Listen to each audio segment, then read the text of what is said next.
What's up, everybody? It's Amanda. Welcome back to my channel, Bleak. Just wanted to do a quick episode and talk a little bit about some things we're learning about Luigi Mangione.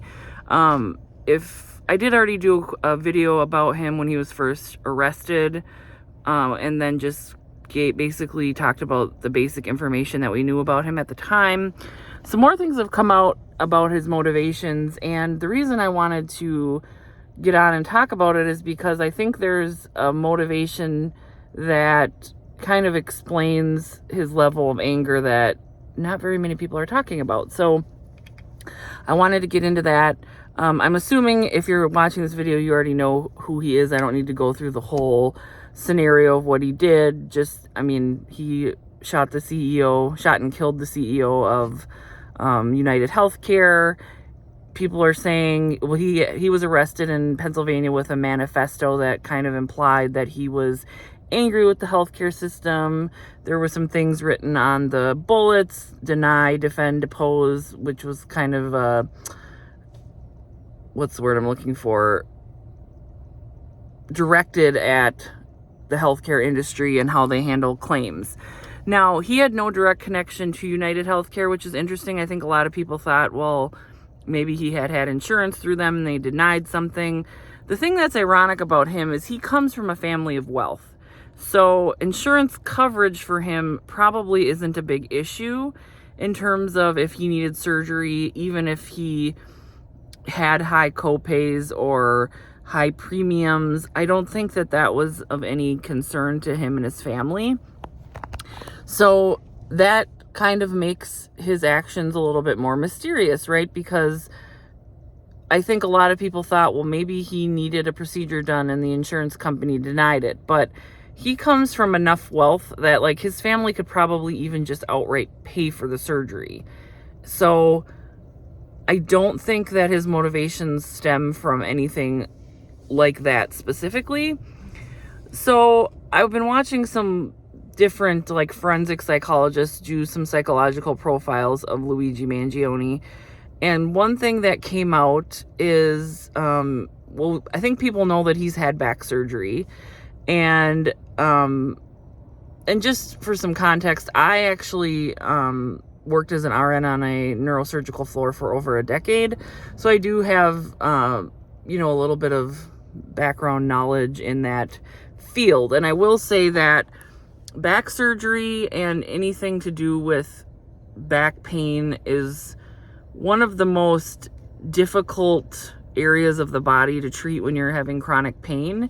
It's obviously can be invisible. Someone can be in severe pain and not really look like they are. So people are not necessarily always taken seriously. But with Luigi Mangione's case, it sounds like he used to live in Hawaii and he was in some kind of surfing accident at one point. And I would imagine that his back issues stemmed from the surfing accident, which required him to have surgery. And usually if surgery is required due to some kind of accident, it is a surgery that's more emergent, right? Like, it's not like you can just kind of decide to have it at your leisure. There's some instability going on in that. I think in his case, it was like the lumbar region, which is the lower spine. And it really wasn't something that he could not, or decline, I guess. He also, I'm finding out, had a history of Lyme's disease, which is really interesting because we're finding out that chronic or untreated Lyme disease can be very debilitating. It can cause symptoms that aren't necessarily attributed to the Lyme's disease. So people, struggle and suffer a lot before they're able to kind of connect the dots to what's going on. And so I don't know if he was ever treated with like long-term antibiotics or anything for the Lyme's disease. But I think the key to figuring out Luigi Mangione and why he is so angry is likely what happened after the back surgery. And I'm not getting this information, like, I'm not speculating on what I'm about to say here. I've actually heard this from a reputable source, but I find it interesting that I haven't heard it much in, like, the mainstream media. And basically, so Luigi Mangione has this this lumbar back surgery in July of 2023.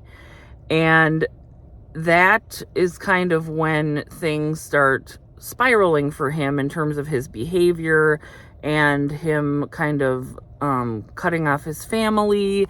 And so what I'm finding out is there were some after effects of the surgery that Luigi had. And one of them was he was struggling post-surgery with, I don't know what the right word to use is, but sexual dysfunction or impotence. And so he's like, I think is he 26 now? So he would have been about 24, give or take, when he had the surgery.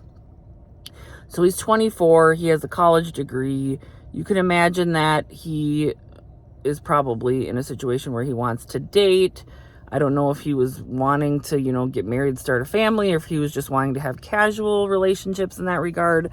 But it sounds like he was in a position where he could not have a physically intimate relationship, and it was because of the back surgery. Now, one thing I don't know is if this issue stemmed from the accident itself, or if he didn't lose that function until after the surgery. Now, the thing is when you have surgery, even if it's emergent, as long as you're, in your right mind, you sign a consent form. And a consent form for surgery basically covers everything that could happen as a result of that surgery up to and including death. So you're basically, and I understand why, right? Like, you don't want, surgeons would be getting sued constantly if they didn't have consent forms. And there is a lot of medical malpractice suits that get filed anyway, but they do cover themselves for a lot of more common injuries. And it is difficult to sue for malpractice, especially if what happens to you is a known, side effect isn't the best word to use, but for lack of a better word, side effect or injury because of a surgery. And when it comes to lumbar surgery, there are a lot of nerves and vessels that run through that area that can affect, they can affect your ability to be able to urinate. It can affect your sensation in your feet or your legs. Anything, you have your brain sends signals down your spinal cord to your lower body and tells it what to do. So when you are cutting through the spinal cord, or you're doing surgery, or you have injury to that area, it can affect numerous neurological functions in the body. And it can be kind of different for everyone, and can also depend on which nerves are affected. And sometimes they'll say, like, look, this could get better. It could take nerves can heal in some cases, but they don't always know how long that's going to take, what the permanent effects are going to be. Those are just oftentimes really unanswered questions. And so what I'm imagining here is Luigi Mangione has surgery. He signs this consent form basically so that this surgeon has no culpability if something goes wrong. And he wakes up and is basically no longer able to be physically intimate with a woman. I'm assuming he is heterosexual. I could be wrong on that. That might not be the case. But either way, I'm just going to assume that for today's purposes. That for a 24, 25-year-old man is devastating, or could be devastating for most. I guess I can't speak for all, but I would think for most males of that age range. And he likely felt like he had nowhere to turn to help this issue. And that, to me, is where this pulling away from his family likely started, because he's in this situation. It's, first of all, there's a stigma, right, when you can't perform in that manner. It's not fun to talk about. It's not easy to talk about. It's a taboo subject. He doesn't want to talk about this type of thing probably with his mother. And then he has, he's a very stereotypically attractive man, and I'm sure that he has no shortage of women throwing themselves at him. I mean, look at him at the hostel. I mean, part of what got his face, or got him to pull down his mask, was that he was flirting with the female hostel worker that checked him in. And so what I'm thinking is he would meet women and he'd get to the point of either wanting to engage in intimacy, even on either a casual basis, or he would start dating someone and then feel like once the relationship started getting to that point that he probably didn't want to have this conversation with why things weren't working properly in that region. And yeah, I understand that it might sound like I'm doing a lot of speculating, but if you really think about his situation, the fact that he has money, the fact that he has the ability to get good medical care, this to me is the only thing that makes sense as to why his level of anger was so elevated. And I do think, I know, United, he didn't have any direct connection to United Healthcare. The one thing that a lot of people have brought up about United Healthcare is they have the highest rate of denials of claims. So even though I don't think a claim denial really had anything to do with his situation directly, I'm sure that he is thinking about other people who have maybe needed medical care that have been denied, and that has caused either permanent injury, death, or just a poor quality of life. And he's associating Brian Thompson as the CEO of this company of kind of endorsing that type of behavior, that type of business practice with the denial of the claims.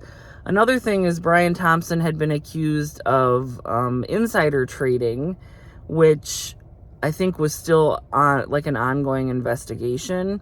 So it wasn't Brian Thompson specifically, it was more like what he represented in the healthcare industry. And I also want to say I'm not at all advocating for what Luigi Mangione did. I don't think it's very productive in making an actual change, because at what point can somebody say, well, I don't like what you and what you're doing, and so I'm just going to shoot you? And I don't think at the end of the day, like, that's not what's going to solve our problems when it comes to the healthcare industry. I understand the mentality and the feeling of there are people who die because of claim denials. And so there's kind of this perspective where it's like, well, this CEO is kind of responsible for denying claims, or at least he himself probably doesn't have anything to do with denying claims, but he is, he's likely aware of how not likely, he is aware of how, or was aware of how the company, their business practices and their level of and rate of claim denials. And people do, there's something called prior authorization. I've talked about this in other videos, where insurance companies can literally deny covering the medication your doctor prescribed because they want your doctor to use a cheaper option, or they want your doctor to basically explain why you need that med so badly, and then they still at the end of the day get to decide if they want to cover the med or not. And oftentimes while you're waiting for that claim or that prior authorization to be sent back and forth from the prescriber to the pharmacy and all of that, oftentimes you are not allowed to even pay out of pocket if you're able to, until the prior authorization process has been completed. And my pharmacy, this happened to me actually about 6 months ago, and my pharmacy basically said it could take upwards of a week to get the whole process finished. So can you imagine, you need a medication. Like, it's not something you're taking just for fun. Like, you need the medication, and you have to wait a week and go without it. And some people can't go a week without their medication. And, a lot of people criticize Western medicine, and they talk about, how we take too many prescriptions, and a lot of that is true. But I will say that statistically, people who are compliant with their prescription medication do have a longer life expectancy, and that's just a fact backed up by research. So,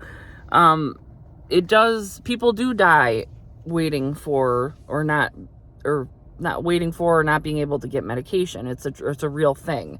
So I understand people's frustrations. I think at the end of the day, it has to be who you're voting for. And I'm not on here trying to push, one side or the other. Politically, I don't want to alienate people that are interested in my channel at all. That's not my goal. But I think when you look at even politicians that kind of fit somewhere in the middle, that, if part of the issue too is there are some people that the system works really well for, and that's people with money. They don't want the system to change. They, if something happens and it's more expensive, that's not a problem for them, so they say, money can't buy your health, but it kind of can in some ways. If you have enough money to pay for any kind of medical care that you might need, that can definitely have effect on your health. Also, having issues with finances, which, I myself struggle every month trying to make it and work very, very hard. And it takes its toll when you can't pay, or where you're like, oh, if I pay this bill, then I can't pay this bill, and that type of a deal. So anyway, I'm kind of getting off on tangents here, but I think in my main point of the video about Luigi Mangione is I wholeheartedly believe that he is angry at the prospect of possibly never being able to be intimate with a woman again in his life, possibly never being able to have children. And that, I believe, pushed him to a point where even going to jail for him for this cause was not a huge deal for him. Like, I think because here's the thing, if he wanted to not get caught, he could have gotten rid of his firearm. And when he was caught in Pennsylvania, when he was initially questioned, if he hadn't had the firearm or the manifesto on him, if he would have given them his real ID with his real name and gotten rid of those fake IDs, they probably wouldn't have thought it was him or known it was him. They probably would have just said, oh, okay, he kind of looks like him. And they would, because they didn't know his name. I think a lot of people thought that they did. So I don't think getting caught for him was, I think he kind of knew he was going to get caught, because why else would you keep all that stuff on you? And I think the prospect of not having an intimate life and not having, for him, it was, I can only go so far with a female before my lack of being able to be physically intimate is going to wreck this relationship.